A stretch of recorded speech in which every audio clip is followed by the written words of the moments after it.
Watch this. Most players struggle to flip short backhand serves because they're rotating the racket head wrong. This one fix changes everything. A lot of players struggle with short serves to the wide backhand. You push it back, and your opponent just waits and loops it. The real problem is your footwork. Your left foot is stepping sideways instead of into the table. Point that left foot toward the table. Step in at an angle planted on the ball's side. That alone puts you in position to play inside your body instead of reaching. Your left foot needs to step forward, not just slide sideways. If you feel stuck, move your right foot first, then bring the left foot forward and in. That way you can cover wide balls near the sideline without playing outside your body.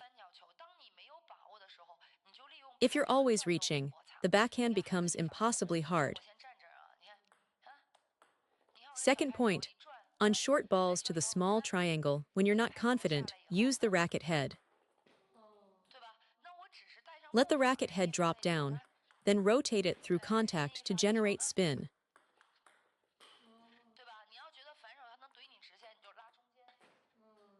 Notice how relaxed that loop was. Don't force a hard attack when your opponent moves you wide. You won't win the initiative that way. If you can't read the spin clearly, wait for the ball to drop into the falling phase. A faster ball you can take at the high point, but if it feels heavy, that sinking quality, let it drop, then play it. Next, on these wide sideline balls, your elbow position is critical. Don't let the elbow drop. For long balls, you can lower the elbow, but on tight sideline receives, you must keep the elbow lifted and let the racket head hang down beneath it. The same applies to the forehand side. When a serve comes wide to the forehand, players struggle because their elbow stays low. Lift the elbow, let the racket drop below it, and suddenly the ball becomes much easier to handle. A sidespin topspin serve to the wide line is actually easier to handle. You just close the racket face and press over it. The tricky one is the sidespin backspin serve out wide. First, footwork. You must step to the side and forward. Step with the right foot first if you can't reach, then bring the left foot up and across. Now watch, racket head has to drop. When the racket head stays up, the ball floats. When it drops below the elbow, you can rotate through and catch the ball cleanly. Now, let me summarize what we've covered on this wide sideline ball. First, footwork. If a single step isn't enough, take two, right foot first, then left foot forward and in. Second, on any wide sideline ball, keep the elbow lifted and let the racket head drop. Then rotate the racket head through contact. If you come in with the racket head up like this, you'll just lift the ball. Drop the racket head below the elbow, and now you can rotate through the forearm and loop the ball with real quality. That's how you open up the angle. Now, what if you really can't attack and you have to push? Think about where you're pushing. If you push to their forehand, they'll rip it right back to your wide backhand, and you're stuck. So where should you direct it? Think of badminton. There's a classic tactic called the cross-court drop. Same idea here. Watch this. If you push to their forehand, they'll angle it wide to your backhand, and you simply can't recover. Pushing to their middle isn't great either, too comfortable for them. The smart play is to push deep to their wide backhand. From that wide position, they can't generate a strong cross-court loop to your forehand. At best, they loop down the line, and a straight line ball from a wide stance is far easier to defend. Think about it. If they're stretched wide, the only realistic shot is down the line, and that's much simpler for you to block. Here's the principle. If a shot feels easy for you to play, it probably feels easy for your opponent to return. If it feels awkward for you, it's awkward for them too. So make them uncomfortable. When you push, point your racket head toward the net, then direct your force toward the sideline. Racket head aimed at the net, force directed toward the sideline, that's the push direction. Push it right there, and your opponent simply cannot step around for a forehand power loop. Even if your push is a little high, the worst they'll manage is a ball to the middle, and you still have room to respond.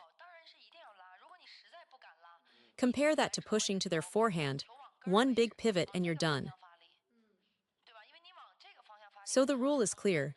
If you genuinely can attack, push to their wide backhand every time. Aim your racket head at the net post and push along that line. The ball lands near their backhand sideline, almost automatically. Now let's talk about a common question. When a ball comes to your middle, do you use your forehand or your backhand? Honestly, you'll hear both answers, and both can work. But here's the secret most people miss. When you loop a ball from the middle of your body, you need to think carefully about where the most comfortable contact point actually is. Let me demonstrate. My partner feeds me one, and I'll show you exactly where I want to make contact. The easiest contact point is right here. Now watch, if I try to loop this middle ball toward the backhand side, going with the natural arc of my swing, the ball drops straight into the net. So on middle balls, always loop toward the center or the forehand side. It's a much more natural stroke path.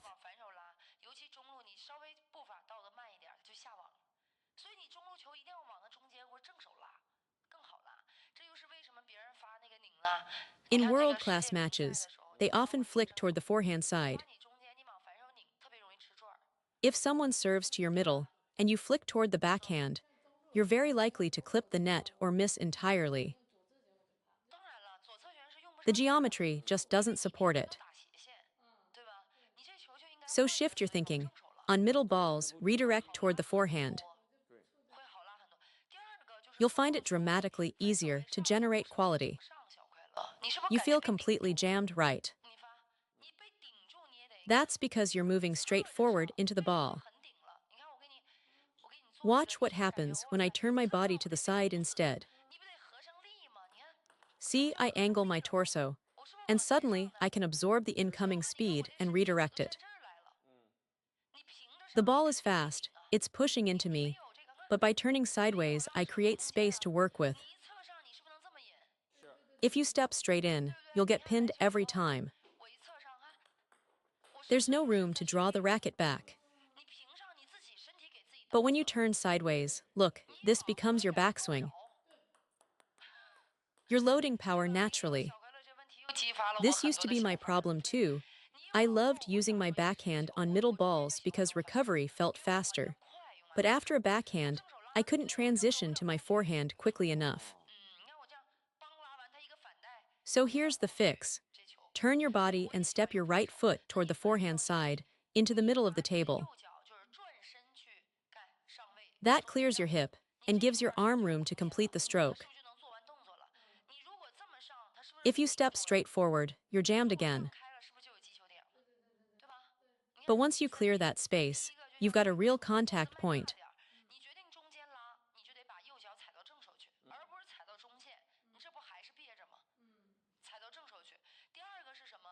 Direct the ball toward the forehand side, or center of the table.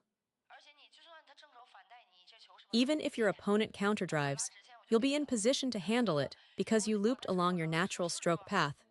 Going with the rotation makes it easy to generate force. Third, always turn sideways. When a ball comes to the middle, Get your right leg forward and clear your body out of the way.